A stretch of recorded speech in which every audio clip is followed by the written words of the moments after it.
হ্যাঁ তো ভাই, আমাদের আরেকজন প্লেয়ার টুর্নামেন্ট থেকেই বাদ হয়ে গেল। ক্রিকবাজ রিপোর্ট করছে আমাদের কেকেএলের যে বোলার আকাশদীপ, সে পুরো টুর্নামেন্ট থেকেই বাদ হয়ে গেল চোটের কারণে। প্রথমেই মুস্তাফিজুর রহমান, যাকে তোমার ব্যান্ড করে দেওয়া হয়েছিল, তার জায়গায় চলো ব্লেসিং মুজার বানিয়ে এলো, মেকআপ হলো। কিন্তু ভাই হর্ষিত রানা কোনো প্রশ্নই ওঠে না, ওর জায়গায় কোনো প্লেয়ারের প্রশ্নই ওঠে না, কারণ ওইরকম বোলার, ওইরকম ব্যাটসম্যান পাওয়া মুশকিল, ওইরকম অলরাউন্ডার পাওয়া খুবই মুশকিল। চলো একবারের জন্য আমরা মেনে নিলাম যে চলো মুস্তাফিজুর রহমান গেল, তো চলো ব্লেসিং মুজার মানে সে কাজটা করে দেবে। কিন্তু হর্ষিত রানা, ইভেন তোমার কেকেআর নিজেই বলে দিল যে আমরা কাউকে নেব না, হর্ষিত রানার রিপ্লেসমেন্ট হিসেবে কাউকে আমরা নেব না। অনেক অপশানই ছিল, বললো আমরা নেব না। দেন তোমার মাতিসা পাথিরানা, এখন খবর আসছে পাথিরানা আমাদের এপ্রিলের মাঝামাঝি থেকে আসবে, যোগ দেবে টিমে এপ্রিলের মাঝামাঝিতে, মানে ধরে নাও 5-6টা ম্যাচ মিস করবেই। আর এখন খবর আসছে আমাদের আকাশদীপও গেল। তো আমাদের প্রবলেম হতে পারে কি, দেখো সত্যি কথা বলতে আমার মনে হয় না, হবে না, কেকেআরের প্রবলেম হওয়া উচিত না, কারণ আমাদের বরুণ চক্রবর্তী, ব্লেসিং মুজার মানে সুনীল নারায়ণ, তিনটের প্রপার আমরা পাচ্ছি, 12 ওভার আমরা পাচ্ছি, এটা শিওর, তাই না? আমাদেরকে আর 8 ওভার চাই, ভালো 8 ওভার চাই। সেখানে কার কার নাম আছে? ক্যামরন গ্রিন, কার্তিক ত্যাগী, বৈভব অরোরা, অনুকূল রয় আর উমরান মালিক। যদি তোমার উমরান মালিক বা কার্তিক ত্যাগী দুজনের মধ্যে একজন খেলবে, কিন্তু তাও আমি বলছি 4টা এক্সট্রা বোলার আছে যাদেরকে নিয়ে তুমি 8 ওভার পার করতে পারো।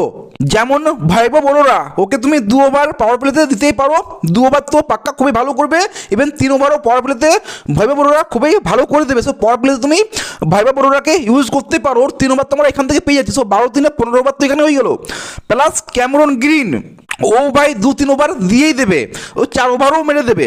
আর আমার মনে হয় ক্যামরন গ্রিনকে সবচেয়ে এক্সপেন্সিভ প্লেয়ার নেওয়া হয়েছে না, এবার কেকেআর ওকে পুরো টাকাটা চুষবে ভাই, কেকেআর পুরো চুষে নেবে। তুমি দেখবে 4 ওভার পুরো তোমার ক্যামরন গ্রিন করছে, কেকেআর ছাড়বে না ভাই, আমি বলছি, তুমি দেখে নিও, কেকেআর ছাড়বে না।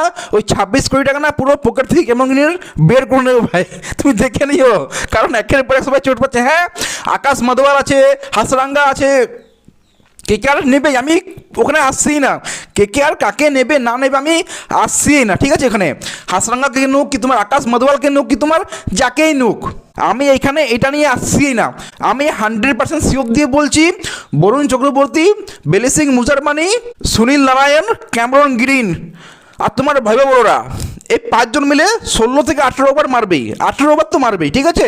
আর ওই 2 ওভার বাকি থাকছে, সেটা তোমার কার্তিক ত্যাগী খেলুক, উমরান মালিক খেলুক, কি তোমার অনুকূল রয়, কি তোমার রমনদীপ সিং আছে, ওকে ভুললে চলবে না, রমনদীপ সিংও আছে, কি তুমি আকাশ মাদওয়ালকে নিচ্ছ, কি হাসরাঙ্গাকে নিচ্ছ, তুমি যাকে নিচ্ছ, আমার মনে হয় না সেরকম বড় একটা প্রবলেম হবে। আমার তো মনে হয় না অ্যাটলিস্ট সেরকম বড় কেকেআরের জন্য একটা প্রবলেম হবে। হ্যাঁ, চোট পাচ্ছে ঠিক আছে, কিন্তু যতক্ষণ না তোমার সুনীল নারায়ণ, বরুণ চক্রবর্তী, ব্লেসিং মুজার মানে এদের মতো বোলার চোট পাচ্ছে, আমার মনে হয় না আর কোনো প্রবলেম হবে। আমরা অলরেডি অনেক ফেস করে নিয়েছি, মুস্তাফিজুর রহমান থেকে হর্ষিত রানা, আমরা তাও কনফিডেন্স আছি যে আমরা ভালো করব, অ্যাজ এ বোলিং ডিপার্টমেন্ট আমরা ভালো করব, আমরা ফুল কনফিডেন্স আছি। কারণ কি, কারণ আমরা আমাদের কাছে সুনীল নারায়ণ, বরুণ চক্রবর্তীর মতো বোলার আছে, ক্যামরন গ্রিনের মতো অলরাউন্ডার আছে, তাই আমাদের এত টেনশন নেই। অনুকূল রয় আছে। আর যদি তুমি গতকাল প্র্যাকটিস ম্যাচটা দেখো, আমি ভিডিও বানিয়েছিলাম, দেখতে পারো, চেক করতে পারো, ওইখানে ভাই কার্তিক ত্যাগী 3 উইকেট নিয়েছিল, এবং তোমার উমরান মালিকও ভালোই বোলিং করেছিল। প্রথম 3 ওভার কেবল 23 রান দিয়েছিল, খারাপ না, শেষ ওভার যদিও মার খেয়ে যায়, কিন্তু প্রথম 3 ওভারে খুবই ভালোই বোলিং করেছিল। সো আমার মনে হয় খুবই একটা যে বড় প্রবলেম হয়ে গেল সেইটা হবে না। দেখো কেকেআর এবার নেবে, হর্ষিত রানার জায়গায় কাউকে নিয়েছিল না, এটা চলো ঠিক আছে, কিন্তু ভাই এইবার কেকেআর কাউকে নিবেই তোমার। আর আমার মনে হচ্ছে 2 প্লেয়ার নেবে, সেটা হচ্ছে তোমার যে কোনো 2 প্লেয়ার, হাসরাঙ্গা হতে পারে, আকাশ মাদওয়াল হতে পারে, তুমি যাকে বলো, কেকেআর নেবেই। আর একটা না 2টো প্লেয়ার নেবে, এটাও আমার মনে হচ্ছে। তো আমি তোমাদের কাছ থেকে জানতে চাই, কেকেআর ফ্যান্সদের কাছ থেকে জানতে চাই, তোমরা কতটা কনফিডেন্স আছো কেকেআর বোলারদেরকে নিয়ে, কাকে নেওয়া উচিত, কীভাবে তোমরা 20 ওভার করাবে, কমেন্টে জানাও। ভিডিও ভালো লাগলে লাইক, শেয়ার, সাবস্ক্রাইব করে দিও। দেখা হচ্ছে পরে দেবে, টেক কেয়ার, সি ইউ।